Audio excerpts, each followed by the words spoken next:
গৌৰৱ গগৈয়ে পাকিস্তানী এজেণ্ট এজনৰ কথা কেতিয়া কোনো বিশ্বাস নকৰে। দেশৰ অখণ্ডতা, দেশৰ সুৰক্ষা, দেশৰ নিৰাপত্তাক লৈ যিসকলে হেতালি খেলে, যিয়ে সংসদৰ ভিতৰে বাহিৰে পাকিস্তানৰ গুণ গৰিমা গায়, তেওঁক দেশৰ জনতাই কেতিয়াও সন্মান নকৰে, কেতিয়াও তেওঁৰ কথা নুশুনে।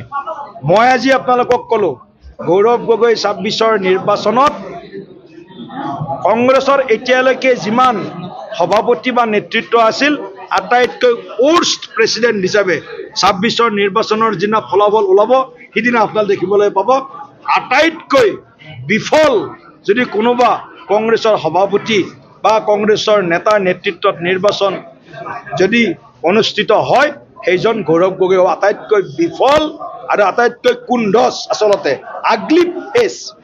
গৌৰৱ গগৈৰ সেই শান্তশিষ্ট মুখখনৰ আঁৰত পাকিস্তান প্ৰীতি, বাংলাদেশী প্ৰীতি, ৰাষ্ট্ৰদ্ৰোহীৰ যিটো তেওঁৰ এটা অন্তৰালত বাসনা লুকাই আছিল, আৰু যিটো এছআইটিয়ে ফাদিল কৰিলে মুখ্যমন্ত্ৰী ডাঙৰীয়াই কালি প্ৰেছ মেল যোগে। আজি তেখেতে কৈছে ৬ মাহ আগত দাখিল কৰিম বুলি কৈছিল বা মুখ্যমন্ত্ৰীয়ে প্ৰেছ মিট কৰিম বুলি কৈছিল, ৬ মাহ পিছত কিয় কৰিলে? ৰাষ্ট্ৰদ্ৰোহী, ৬ মাহ আগতো ৰাষ্ট্ৰদ্ৰোহী, ৬ মাহ পিছতো ৰাষ্ট্ৰদ্ৰোহী।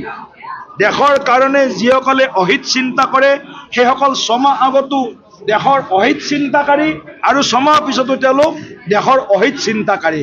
গতিকে ৰাষ্ট্ৰদ্ৰোহীয়ে সময় বহুত বলৱান হয়। গৌৰৱ গগৈ ডাঙৰীয়াই ভাবি আছে মিয়া শক্তিয়ে তেওঁক মুখ্যমন্ত্ৰী বনাব, মিয়া শক্তিৰ ভোটত তেওঁ বলিয়ান হৈ আছে, কিন্তু এই মিয়া শক্তি আজি অসমৰ কাৰণে কিমান ভয়ংকৰ, অসমৰ সুৰক্ষাৰ কাৰণে, দেশৰ সুৰক্ষাৰ কাৰণে কিমান ভয়ংকৰ, আৰু পাকিস্তান কিমান ভয়ংকৰ, বাংলাদেশ কিমান আজিৰ দিনত ভয়ংকৰ, এই কথাটো গৌৰৱ গগৈ ডাঙৰীয়াই তেওঁৰ যিটো লিংক, এই লিংকটোৰে প্ৰতিপন্ন কৰিছে যে আমাৰ ভাৰতবৰ্ষৰ সুৰক্ষা নিৰাপত্তা জহান্নামে যাওক, ভাৰতবৰ্ষৰ অস্থিৰ হওক, অশান্ত হওক, আমাৰ কোনো ইয়াৰ লগত কোনো আমাৰ সংবেদনশীলতা নাই।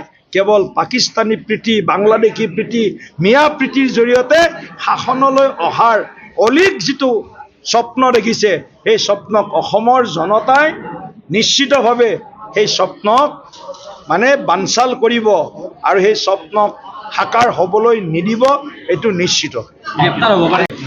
জৰিয়তে এই বিষয়টো নিশ্চয় তদন্ত হ'ব লাগে, আমি দাবী কৰিছোঁ। কোনোবা এটা এজেঞ্চিৰ জৰিয়তে, central bureau of investigation, national investigation agency জৰিয়তে ইয়াৰ তদন্ত অতি শীঘ্ৰে আৰম্ভ কৰিব লাগে, এইটো ভাৰতীয় জনতা পাৰ্টীৰ দাবী।